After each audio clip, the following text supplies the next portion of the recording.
warahmatullahi wabarakatuh. Salam sejahtera bagi kita semua. Om Swastiastu, Namo Buddhaya, dan salam kebajikan. Baik, perkenalkan saya Wanda Adelniangsyah dengan NIM A111121020 dari kelas A, Program Studi Pendidikan Bahasa dan Sastra Indonesia, Fakultas Keguruan dan Ilmu Pendidikan Universitas Tadulako. Baik, langsung saja pada materi yang pertama, yaitu teori kepribadian psikoanalisis menurut Sigmund Freud.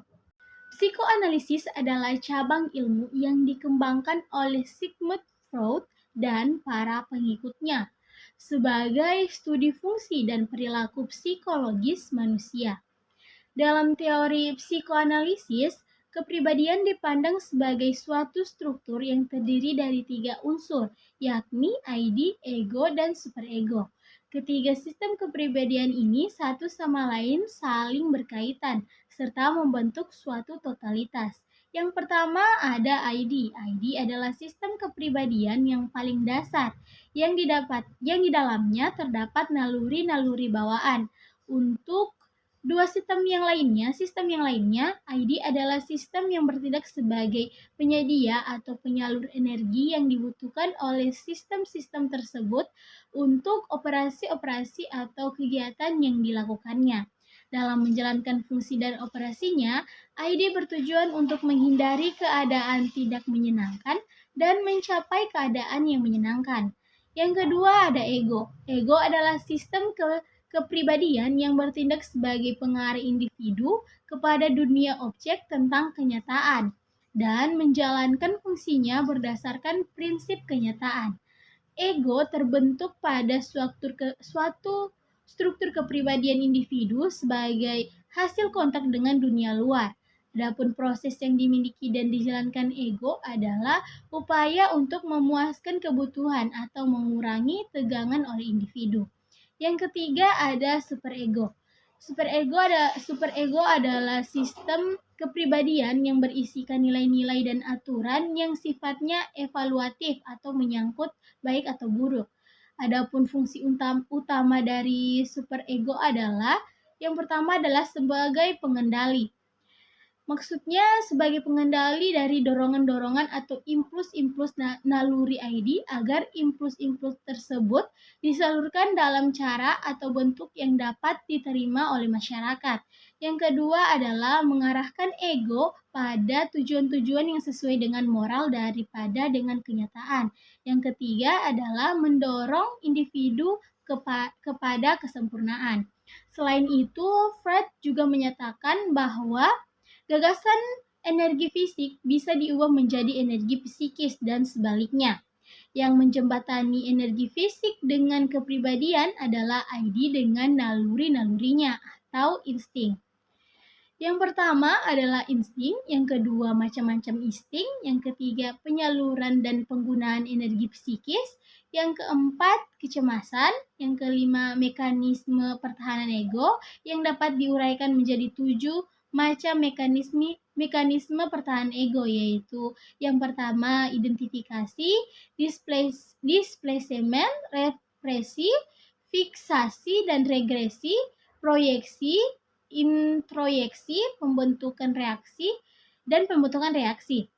Selain itu, Freud juga menyatakan bahwa pada manusia terdapat 5 fase atau tahapan perkembangan yang semuanya menentukan bagi pembentukan kepribadian. 5 fase tersebut adalah fase oral, fase anal, fase valis, fase laten, dan yang terakhir adalah fase genital. Baik, selanjutnya materi yang kedua. Materi yang kedua adalah teori kepribadian humanistik menurut Abraham Maslow. Dalam teori humanisme Maslow, teori ini menyerukan potensi siswa untuk tumbuh dan berkembang, serta memberikan siswa kebebasan untuk menemukan arah dalam hidup. Teori humanistik juga memperlakukan siswa sebagai subjek mandiri yang menetapkan tujuan hidupnya sendiri. Humanis juga percaya bahwa siswa dituntun untuk memilih sifat bertanggung jawab atas kehidupan mereka sendiri dan orang-orang yang ada di sekitar mereka. Kajian humaniora lebih menitik beratkan kepada kenyataan bahwa belajar itu paling penting untuk mendapatkan komunikasi atau membangun komunikasi dan hubungan antar individu maupun antar individu dengan kelompok. Pendidikan lebih dari sekedar menyediakan pengetahuan dan meningkatkan kemampuan bahasa siswa, tetapi pendidikan sebagai bentuk bantuan untuk memungkinkan siswa menyadari dirinya dalam kaitannya dengan tujuan pendidikan. Menurut humanisme Maslow, pendidikan yang berhasil adalah kemampuan yang menghadirkan makna antara pendidik dan peserta didik guna mencapai tujuan menjadi pribadi yang lebih baik dan bijaksana.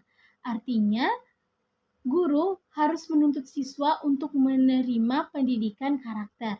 Oleh karena itu, pendidik harus membantu peserta didik menggali, mengembangkan, dan menerapkan keterampilan yang dimilikinya untuk memaksimalkan potensi yang dimilikinya. Maslow yang dikenal sebagai bapak psikologi humanistik percaya bahwa perilaku manusia adalah tentang mengetahui dan menghargai diri sendiri sebanyak mungkin. Teori Maslow yang paling terkenal adalah hierarki kebutuhan. Menurut Maslow, manusia terdorong untuk memenuhi kebutuhannya dan kebutuhan ini bersifat hierarkis dan yang paling dasar hingga yang paling tinggi. Maslow yang dikenal sebagai bapak psikologi humanistik percaya bahwa perilaku manusia adalah tentang mengetahui dan menghargai diri sendiri sebanyak mungkin. Teori Maslow yang paling terkenal adalah hierarki kebutuhan. Menurut Maslow, manusia terdorong untuk memenuhi kebutuhannya dan kebutuhan ini bersifat hierarkis dari yang paling dasar hingga yang paling tinggi. Adapun teori psikologi Maslow bahwa semakin besar kebutuhan, semakin besar pula untuk usaha yang diperlukan untuk berprestasi. Pandangan ini erat kaitannya dengan keyakinan Maslow pada 1954 sampai 1971 bahwa kebutuhan dasar harus dipenuhi sebelum pindah ke kebutuhan yang lebih tinggi atau yang lebih tinggi lagi. Dalam teori hierarki Maslow, pemuasan kebutuhan seseorang dimulai dari yang paling rendah, yaitu yang pertama kebutuhan fisiologis, meliputi kebutuhan dasar seperti kebutuhan akan gaji, tempat yang nyaman, dan kebutuhan makan dan minum. Yang kedua adalah kebutuhan keamanan. Yang ketiga, kebutuhan untuk diterima seperti teman, cinta, dan penerimaan. Yang keempat, perlu dihargai karena kontribusi dalam kelompok diakui. Yang kelima, kebutuhan aktualisasi diri seperti kesempatan untuk berkembang, tumbuh, beraktivitas, dan lain-lain. Baik, itulah tadi pemaparan atau penjelasan dari kedua teori kepribadian tersebut.